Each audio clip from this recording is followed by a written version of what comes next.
Wannan waka ce. Shin kun san me bambancin wannan wakar da wannan wakar? Ku biyo ni don ku saurara don in nuna muku bambancin su. Kodana mace zuciya ta tara sansani. Kodana mace zuciya. Bari ku ji wannan ku gani. Daga ɗaya zuwa goma, yau ni na soma. Dalilin da yasa haka ke faruwa abu ɗaya ne zuwa biyu. Rashin inganta production. Saboda haka ni BZ Mix.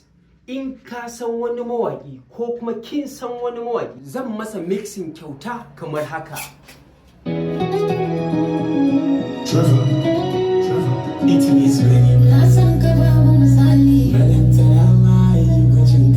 Kamar yadda ku ji wannan mixing din, in kai mawaƙi ne ko kuma ke mawaƙiya ce ko kuma kun san wanda ya iya waƙa baya samun aiki mai kyau, to ni BZ Mix a kawo min shi zan mai mixing kyauta guda ɗaya. Ku min sharing, ku min comment da sunan mawaƙin da ya fi samun like, za mu yi mai mixing kyauta.